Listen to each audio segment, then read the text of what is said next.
Hello everyone, আসসালামু আলাইকুম। আজকে আমি তৈরি করে যাচ্ছি পেশোয়ারি মাংসটা। দেখতে যতটা লোভনীয়, খেতেও অসম্ভব মজার হয়েছে। এবার আমি একটি প্যানে হাফ কাপ ঘি নিয়ে নেব। আমি এখানে প্রায় 1 কেজির মতো গরুর মাংস নিয়েছি, আপনারা চাইলে আরও বেশি নিতে পারেন। এই ঘিটির সাথে মাংসটিকে বেশ কিছুক্ষণ ভেজে নেব, 7 থেকে 8 মিনিটের মতো। 1 টেবিল চামচ লবণ দিয়েছি। এবার লবণের সাথে ভালোভাবে মাংসটিকে মিশিয়ে নিতে হবে।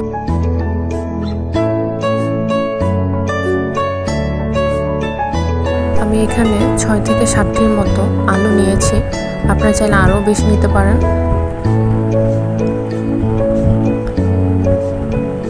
তারপর দিয়ে দিব 4টি রসুন, বড় বড় সাইজের।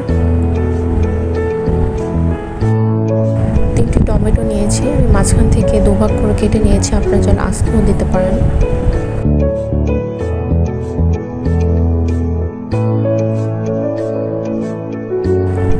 বড় সাইজের পেঁয়াজ নিয়েছি, পেঁয়াজগুলো আস্ত রাখতে হবে।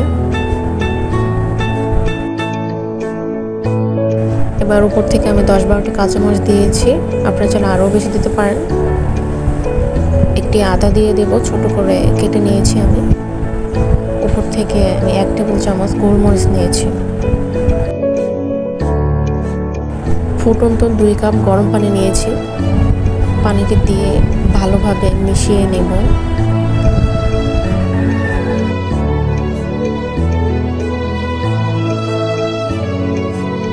এবার আধা ঘন্টার জন্য ঢাকনা দিয়ে ঢেকে রাখতে হবে। কোনো ছিদ্র থাকলে সেটি বন্ধ করে দিতে হবে, যেন ভিতর থেকে বাতাস বাইরে না আসতে পারে। 30 মিনিট পরে আমি একটু ঢাকনাটা উঠিয়ে নেড়ে দেব। যদি পানি শুকিয়ে যায়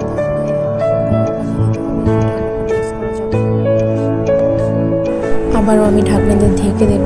এখন প্রায় 1 ঘন্টা পরে আবারও চলে আসলাম, ঢাকনাটিকে উঠিয়ে এবার ভালোভাবে নেড়ে চেড়ে নেব। আমার মাংসটি প্রায় হয়ে এসেছে।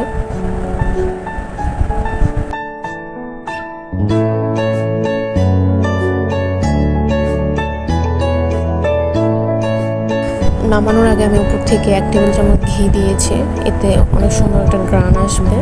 এবার ভালোভাবে একটু মিশিয়ে নেব কিছুক্ষণ।